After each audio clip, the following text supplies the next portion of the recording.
Grab your butterfly net, an arsenic jar, and a large hat pin. We're off to Staining to hunt the fairies.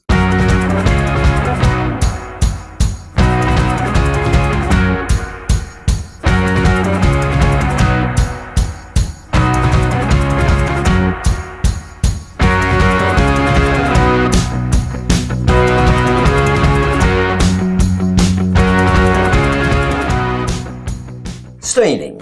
It sounds like something that women of a certain age would do with old cotton skirts and tea leaves. Historically, part of the township of Hardhorn with Newton, grow up. Staining is another of those sneeze and you'll miss it sort of places. Except during scarecrow season. They hold a competition here every year. Some of the creations are rather inventive. The first prize in 2014, for example, went to a rather excellent Dougal from the Magic Roundabout. We're not sure how successful it would have been at frightening crows, but that's probably missing the point. Staining used to have a scrapyard. We went there in search of spares for our old Vauxhall Viva once. It was closed in 1998 by the police for irregularities. The yard had been enclosed by a 6-foot fence, hiding a multitude of criminal activities for nearly 50 years. After its closure, the crime rate apparently dropped by 2/3. Let's have a quick mention of Bob Dobson's second-hand book business before we continue. No, this isn't paid promotion. Bob lives just behind the windmill and he's well worth a visit if you're into local history books and stuff. Speaking of the windmill, or rather ex-windmill, Staining Mill, as far as we're aware, is the only converted residential mill in Lancashire that still has its rotating cap and sails, although clearly that wasn't always the case. Nobody seems to know exactly, or even inexactly, how old the mill actually is. Sources seem to think that it was built in 1715 by a retired ship's captain, whose occupation was obviously more memorable than his name, over the remains of a ruined peg mill. The millstones were removed in the 1930s, after which the tower produced ready-mixed products for the catering industry.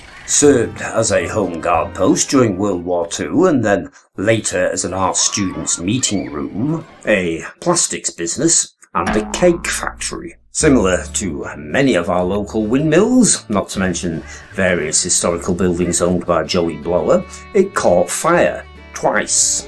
It's had a history of bad luck, really. 2 people, or so we've been informed, fell to their deaths from the top, although nobody could furnish us with any details such as the year, or what the victims were up to when the accident occurred. They did, however, suggest that a curse was involved, and we like curses.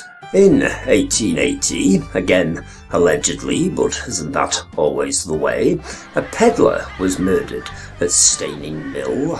In his death throes, he somehow managed to scrawl the enigmatic, if not slightly pointless word Jenny across the wall.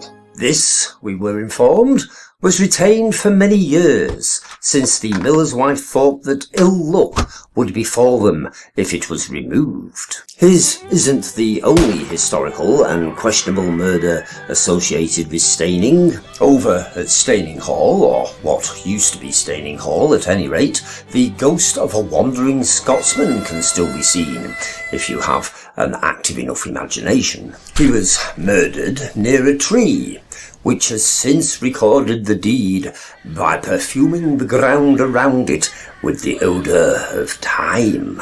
Apparently, Staining's steeped in folklore of some form or another, fairies mainly, for some unaccountable reason. There are more fairies in Staining than you'd find at Russell School's summer ball.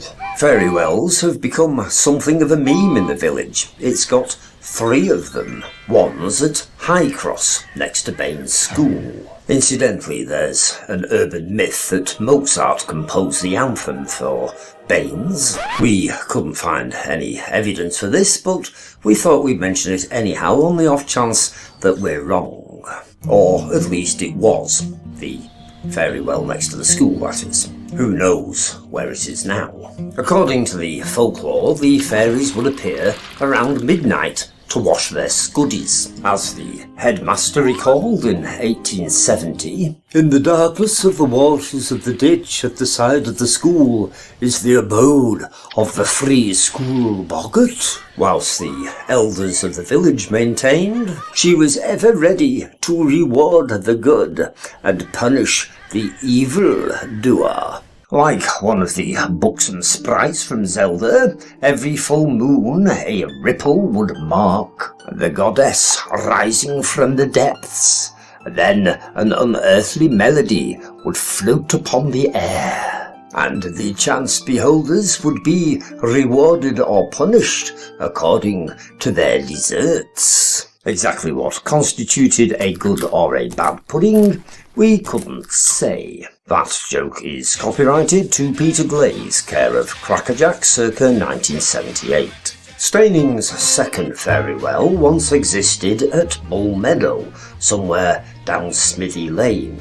If you're not a big fan of faerie wells, it might be best to abandon this episode of Lancashire Footnotes altogether and come back next week, if I'm being honest. The pugilist vicar, William Thornber, wrote about it in his History of Blackpool.